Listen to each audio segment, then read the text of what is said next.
Hai, Shalom sahabat Pijar TV. Terima kasih ya sudah klik video YouTube ini. Kiranya kebenaran firman yang saudara dapatkan menerangi kehidupan saudara.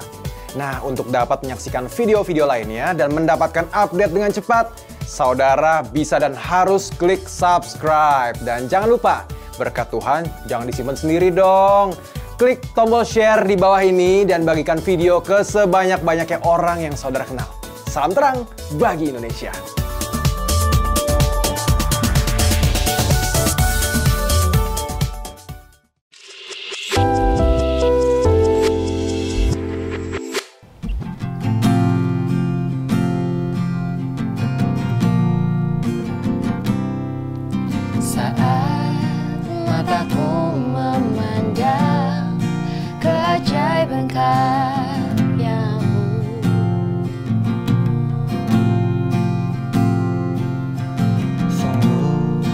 Siapakah aku ini yang engkau hargai dan cintai selalu. Saat ku pikirkan kebaikanmu, tak pernah ku kekurangan.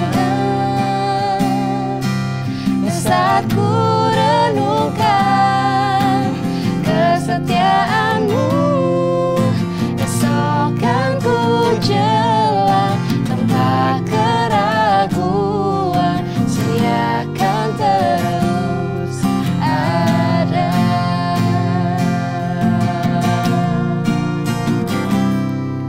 Saat mataku memandang keajaiban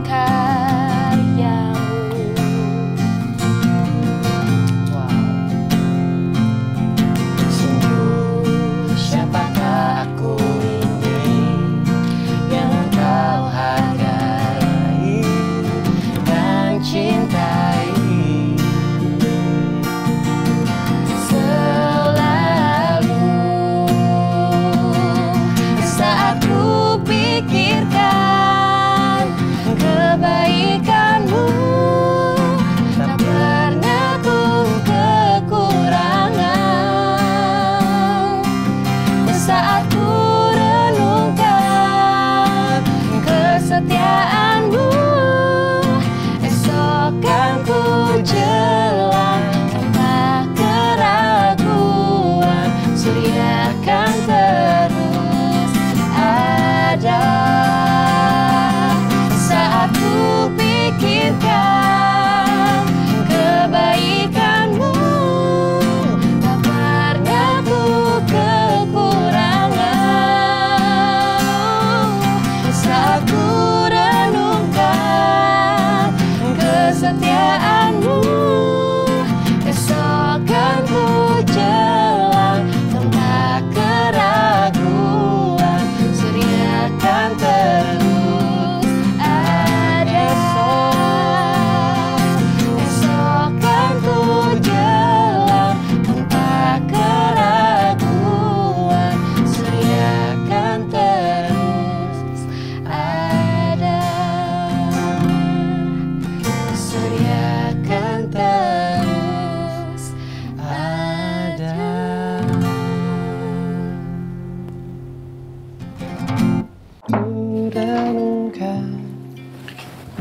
Niko, sorry ganggu. Aku butuh Elsa nih untuk sortir-sortir pertanyaan. Ayo Kak Sasa, boleh. Ini ada, banyak banget deh pertanyaan-pertanyaan lucu. Aku sampai bingung mau milihnya. Coba lihat Kak. Aku jabarin dulu ya. Oke. Wah, boleh aku bantu Kak? Boleh silakan. Oke. Nah, ada yang nanya minyak urapan terbuat dari apa? Apa burung pertama yang Nuh lepaskan di Bahtera? Burung Garuda. Burung Garuda. Wah, ini dinosaurus ada nggak di Alkitab? Terus ada, akhirnya ada satu pertanyaan yang lumayan serius nih. Bagaimana kalau aku jadi ragu setelah memutuskan untuk percaya Yesus sebagai Tuhan? Aku kok nggak berubah ya? Wah, mungkin dia butuh tanda-tanda Kak setelah dia bertemu Tuhan. Tanda-tanda seperti apa tuh? Tanda-tanda mukjizat. Aduh. Aduh Kak, kalau pertanyaan kayak gini jawabnya kayak gimana Kak? Wajar gak sih nanya kayak gini? Iya, Kak. Sebenarnya wajar sih, tapi kalau aku mungkin bakal ngejawabnya itu kayak ya pertama Allah itu pasti ngerti keraguan kita itu seperti apa gitu kan. Ya mungkin kita bisa pikirin seperti seorang pelari lah yang sedang berlari menanjak bukit. Terus ketika dia berlari pasti kan ada gaya gravitasi dong yang menarik dia kan. Secara kan makin menanjak makin meninggi gitu. Nah, itu sama aja dengan keraguan tentang iman. Justru iman kita itu akhirnya akan semakin kuat. Karena daya tarik menarik itu semakin kita tinggi, daya tarik iman itu akan semakin kuat. Terus juga ada 3 alasan lagi kenapa kita bisa ragu. Misalkan kayak gini nih.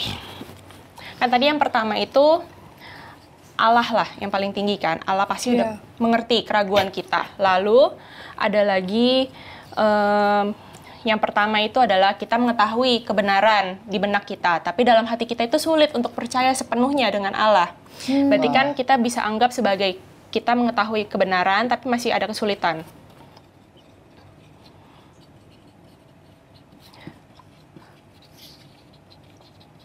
Nah, di sini kita itu bertanya apakah dia benar-benar memperhatikan kita atau akan menopang kita ketika melewati masa-masa yang sulit. Lalu juga kadang kita sulit melihat tanda-tanda kasihnya gitu kan. Meskipun mungkin orang lain ada bilang, itu udah pertanda tahu, sebenarnya lu bisa gini udah dikasih tahu cluenya, tapi kenapa tidak lu lakukan? Ya cuman kita kan sebagai manusia nggak selalu punya kepekaan itu gitu loh. Dan selalu orang lain yang bisa melihat. Tapi misalkan kita punya ada trust issue juga, apa bener sih orang ini bilang seperti itu? Kayak gitu kan.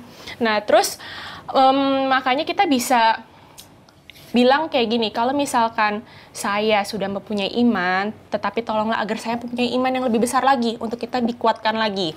Lalu, untuk yang kedua, setelah itu adalah kita mengalami serangan rohani. Pasti setelah kita dari susah percaya, lalu kita percaya, pasti kita akan mengalami serangan rohani. Itu tes kedua. Kayak gimana tuh Kak serangan rohani? Serangan rohani. Pasti pada kepikirannya yang horor-horor dong ya. Aduh. Iya dong. Mengalami serangan rohani. Sebenarnya nggak selalu horor-horor sih ya, tapi lebih tepatnya iblis itu akan menyerang pikiran dan juga hati kita. Nggak mesti kayak mendadak ada jump scare, kayak gitu.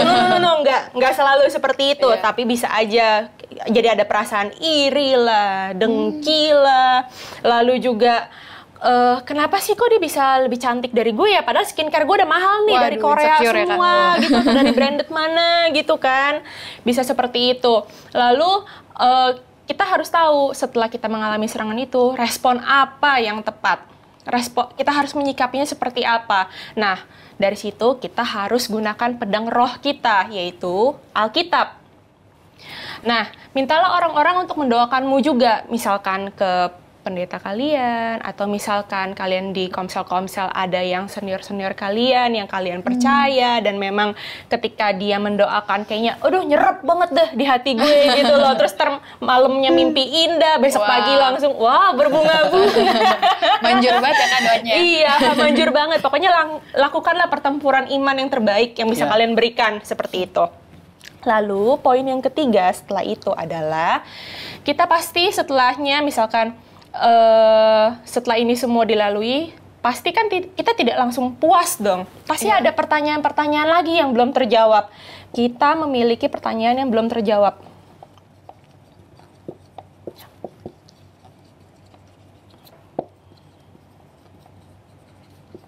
Maaf ya, tulisan gue rada kayak dokter. It's okay. Nggak apa-apa. Bagus. Nah, pertanyaan itu seperti begini. Mengapa Allah mengizinkan kita untuk menderita? Lalu juga ada lagi, bagaimana dengan agama lain? Apakah seperti itu juga step by step pengalamannya? Lalu juga bagaimana saya bisa mempercayai Alkitab? Karena gini, Alkitab itu ada cerita-ceritanya itu sudah terjadi sebelum kita dilahirkan. Kita aja kadang kalau dengar dari teman, kita belum tentu percaya, bener nggak sih? Apa dia cuma bumbuin doang? Iya kan? Apalagi sebuah buku yang harus kita percaya Dan itu kejadiannya sudah beratus-ratus beribu-ribu tahun sebelumnya. Mau tanya tetangga mana? Iya. Nggak ada kan?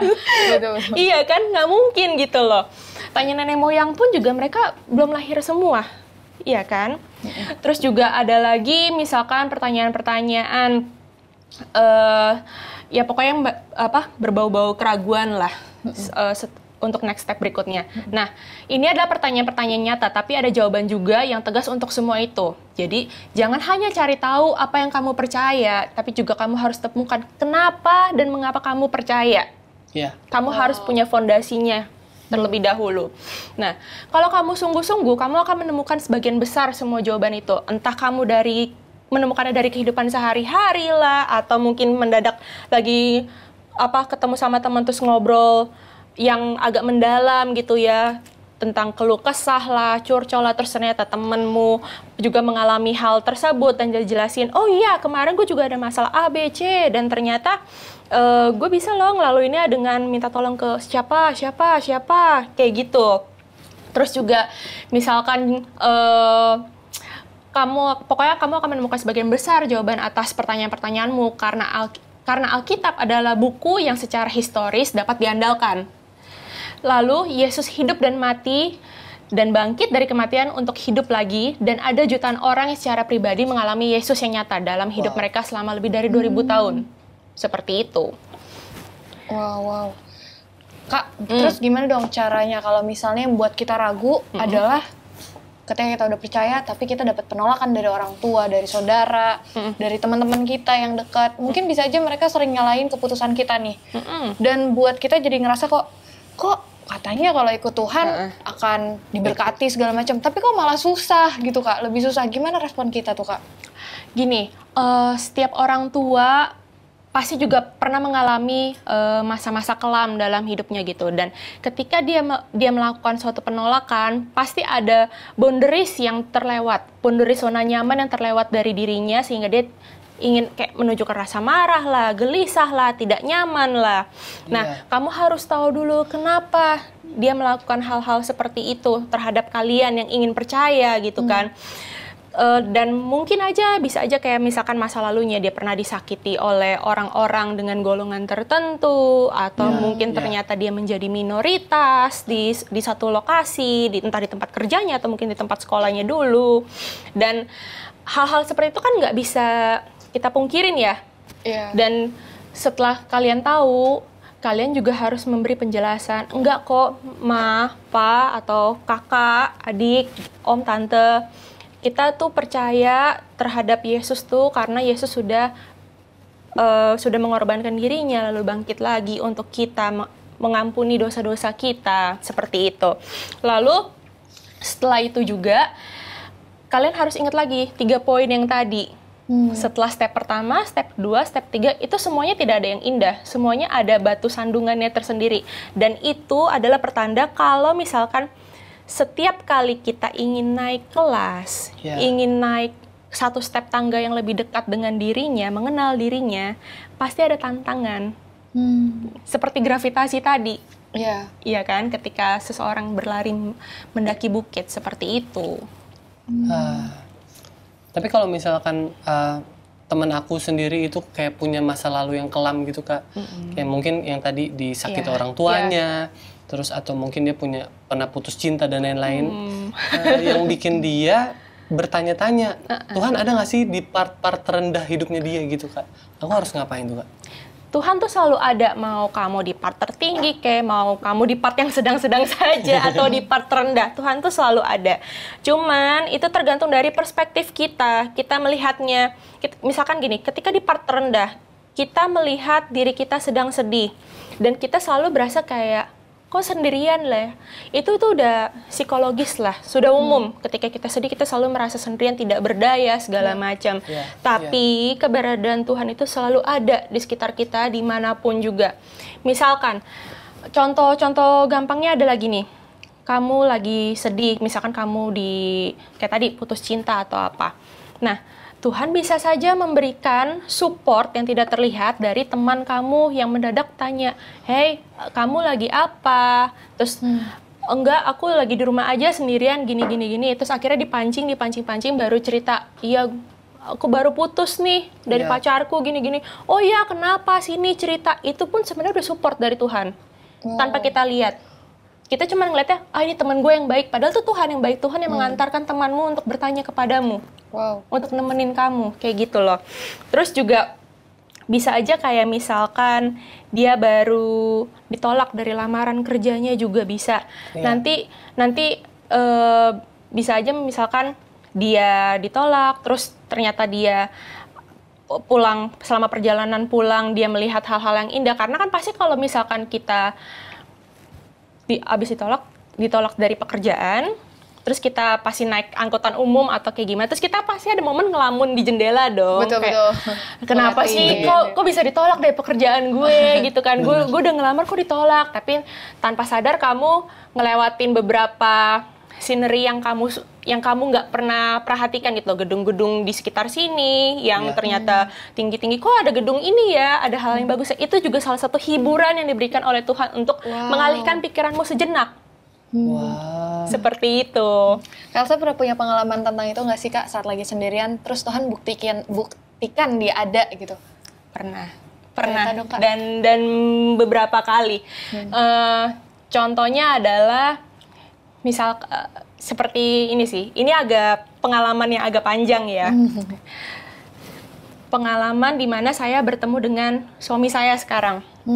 Jadi dulu itu saya punya masa kelam sendiri dan saya harus berjuang berjuang untuk menafkahi keluarga saya juga.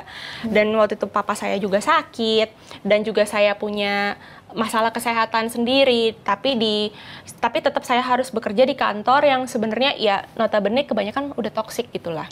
Bukan salah kantor ya, tapi lingkungan orang-orang yang misalkan satu departemen kita itu suka udah ada bermasalah, entah konflik, intrik atau apapun. Dan saya harus tetap berjuang di sana.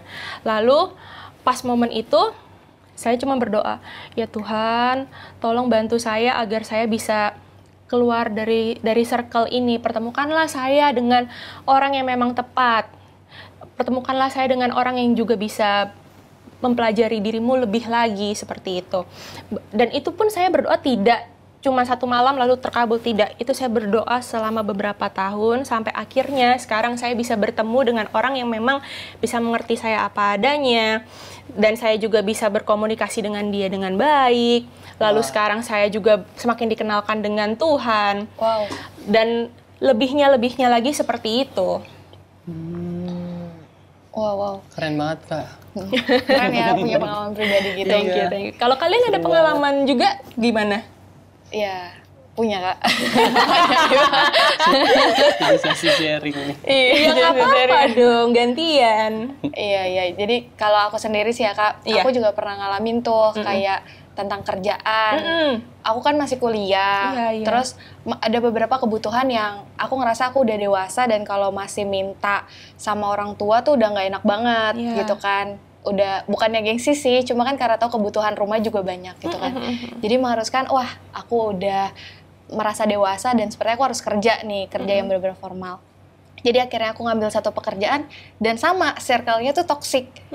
Jadi aku ngerasa lewat pekerjaan itu aku belum bisa jadi berkat buat orang lain.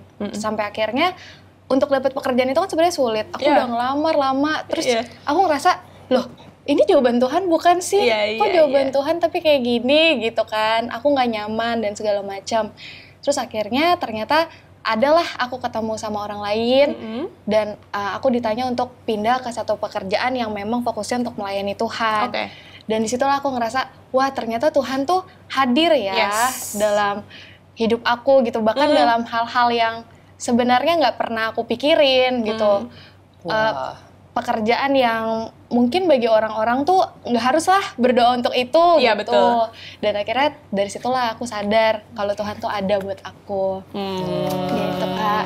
Kalau Niko? Aku ada juga Kak. Cerita. Coba cerita. Waktu itu lagi zaman kuliah Kak. Terus uang bulanan aku tuh habis di pertengahan kuliah. Oke. Nggak habis sih, maksudnya nggak habis. Mepet lah ya. Mepet gitu. Itu aku ragu banget apakah aku bisa sampai di akhir bulan dengan selamat. Kelaparan. Iya, apa-apa sih mungkin bisa lah ya seminggu puasa. Tapi akhirnya aku coba tanya Tuhan, ini gimana nih? Aku ragu banget nih, gimana bisa sampai akhir bulan gak gitu. Tapi di hati aku Tuhan cuma ngomong kayak, it's okay nih, aku akan take care hidup kamu. Dia ngomong gitu dia ngomong itu. Tapi bener gak sih gitu? Aku bingung, iya bener gak sih Tuhan bakal take care hidup aku? 2 hari apa 3 hari kemudian aku pelayanan di satu tempat yang biasanya emang gak dikasih PK di situ. Jadi aku melayani di situ, tiba-tiba dia ngasih PK yang cukup sampai akhir bulan. Wow. Gitu aku uangnya, aku tebar-tebar. Begini langsung. Ya kalau thank you Tuhan. Gitu. Abis itu besoknya habis lagi. Enggak lah. Enggak. Bener, bertahan kan sampai akhir bulan kan? Bertahan sampai akhir bulan. Oke. Aduh, lucu banget. Keren. Tapi Kak, di dalam keraguan kita boleh nggak sih tanya kayak tanda-tanda dari Tuhan gitu? Tuhan, lu di mana sih gitu? Boleh nggak sih Kak?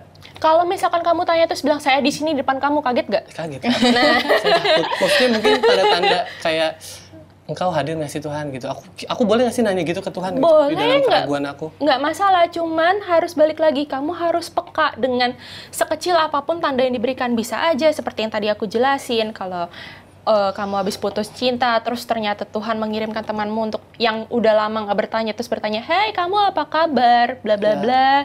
Terus ternyata dia punya pengalaman yang sama, pernah diputusin, dan ternyata dia sudah bisa melaluinya. Akhirnya dia menjadi sesi sharing untuk menjelaskan caranya gini loh, dan akhirnya kamu bisa pulih bersama juga. Seperti itu, kamu harus peka terhadap detail-detail itu. Untuk kayak misalkan kamu mendapat jam kereta, ya misalkan kamu udah mau telat nih ke kantor, terus taunya ada kereta yang datang lebih cepat, itu pun juga ada tanda dari Tuhan. Wah. Itu kan menyelamatkan kamu biar tidak terkena potong gaji kan. Seperti itu. Peka, kuncinya peka. Wow. Nah Kak, ada banyak dari teman-teman aku tuh yang kadang nggak bisa menanyakan Tuhan. Dan ketika dijawab dengan pengalaman, mereka menjawab kayak, ya itu kan pengalaman lo, beda sama pengalaman gue. Jadi mereka tuh terlalu science gitu Kak. Terlalu science. Logis jadi perlu gitu ya? perlu riset, perlu segala macam. Emang benar ada Tuhan, mana buktinya gitu. Nah, boleh gak sih Kak aku jelasin dengan teori-teori yang udah ada nih, kayak misalnya teori multiverse. Terus atau teori yang menarik nih Kak, yang menyatakan bumi itu terbentuk dengan sendirinya. Padahal kan kalau misalnya di Alkitab kan ya mungkin sedikit berbeda gitu Kak. Terus jadi gimana nih Kak? Apakah cara itu bijak? Sebenarnya 50-50 sih ya, nggak bisa dibilang bijak ataupun nggak bisa dibilang tidak bijak juga. Karena konteksnya gini, kita tidak ingin membangun suatu pertengkaran hanya karena hal seperti itu gitu loh. Kita sebagai manusia sebisa mungkin saling bersosialisasi dengan baik. Kita bisa aja bilang, oke, kalau misalkan lo lebih memahami tentang teori ini ya silakan, tapi izinkan saya juga untuk menjelaskan teori saya nih. Kalau misalkan Tuhan tadi kan kamu bilang ada apa teori pembentukan bumi ya? Oke, kalau misalkan teorimu, misalkan teori multiverse tuh. Terus kalau misalkan teori saya ya di kitab Kejadian seperti ini, urutannya seperti ini. Kan juga sama aja tuh inline, terbentuklah langit, gelap, air, laut, terus awan, segala macam. Itu kan juga sama, ada kan toh di bumi ini. Jadi daripada pertikaian mendingan cari kesamaannya di mana. Seperti itu. Jadi jangan sampai ribut, berdebat gitu Terus sampai gebrak meja atau gebrak, jangan kayak gitu. Cuma gara-gara untuk mempertahankan kita yang paling benar. Iya, betul. Toh juga maksudnya kita pun juga bukan sama-sama saintis kan. Kalau misalkan sama-sama saintis dan satu lagi memang agamanya teladan banget ya, itu boleh lah. Tapi kita kan sama cuma temenan aja gitu. Iya, benar. Dan itu mungkin sebagai hobi gitu kan, yang tentang sains apa segala macam gitu. Ya udah. Terakhir kak. Boleh. Aku nanya kak, ada nggak sih kak dampak positif dari keraguan-raguan? Dampak positif dari keraguan-raguan. Iya. Kak Raguel kayaknya ya. Karena yang tadi kita bicarakan dampak negatif semua gitu kan. Iya. Ada nggak sih kak sesuatu yang bisa kita lihat positif dari ragu-ragu gitu. Ragu-ragu ya, terus dampak positif. Coba aku pikirkan dulu karena aku cuma berpikir ragu ya. Ya, jadi gini, bisa aja. Kamu ragu-ragunya dalam konteks apa dulu nih? Misalkan satu contoh apa kejadiannya? Ada nggak? Keberadaan Tuhan di dalam hidup aku yang paling rendah, misalkan itu. Kan itu tadi juga sudah dijelaskan. Kalau misalkan kamu di titik terendah pun, ternyata dia mengirimkan siapa, atau mungkin dia menunjukkan kamu hal-hal yang indah yang lainnya di kota kayak gitu, atau mungkin dia menyadarkan kamu tanpa secara sekejap dia menyadarkan kamu, oh iya kayaknya tadi nih salah jawab nih di HRD-nya, seperti itu.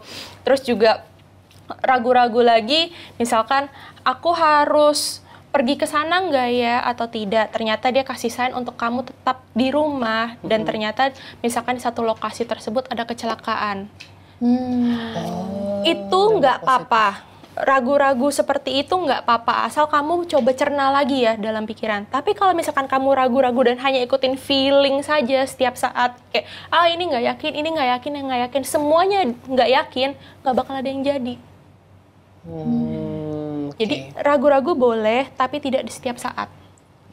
Seperti itu. Kamu juga harus punya keyakinan. Kalau misalkan kamu selalu ragu-ragu, jadi konteks kamu percaya sama Tuhan, itu yakin atau cuman ragu-ragu karena mayoritas aja di sekeliling kamu percaya. Seperti itu. Nah, sahabat, kita sudah membahas banyak hal hari ini tentang beberapa keraguan yang kita mungkin miliki setelah kita memutuskan percaya kepada Allah sebagai Tuhan dan Juru Selamat. Mari serahkan semua keraguan kita kembali kepada firman-Nya. Teman-teman, tentu bisa belajar lebih banyak bersama kami semua dengan menghubungi nomor WA yang tertera di layar, dan kami senang sekali untuk berdiskusi lebih dalam lagi dengan sahabat. Juga, khusus bagi sahabat yang bergabung dalam suatu komunitas dan mengisi form melalui link dan QR Code yang tertera di layar, sahabat berkesempatan untuk mendapatkan Alkitab Raihlah Hidup ini secara gratis, dan juga download aplikasi Reach for Life Indonesia secara gratis di iOS dan Android untuk membantu saudara belajar firman dengan lebih dalam komunitas sahabat. Bahkan Alkitab ini diperlengkapi dengan modul dan bahan pembahasan yang bisa membantu setiap pemimpin dan anggota kelompok menjadi mentor yang lebih baik. Jadi, kamu nggak perlu bingung lagi kalau anggota komunitasmu melempar pertanyaan yang sulit. Alkitab Raihlah Hidup bisa membantumu. Sampai ketemu lagi di episode selanjutnya. Raihlah Hidup, pilihan ada di tanganmu. Yeay.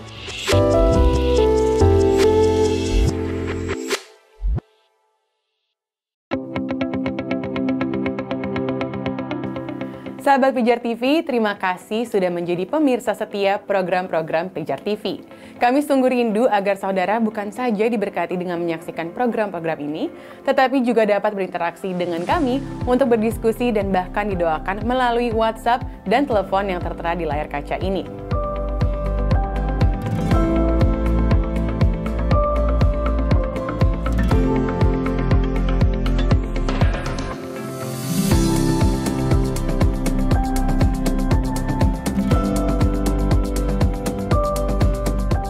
Hubungi kami sekarang melalui WhatsApp, tim Respon Pijar TV siap untuk melayani saudara.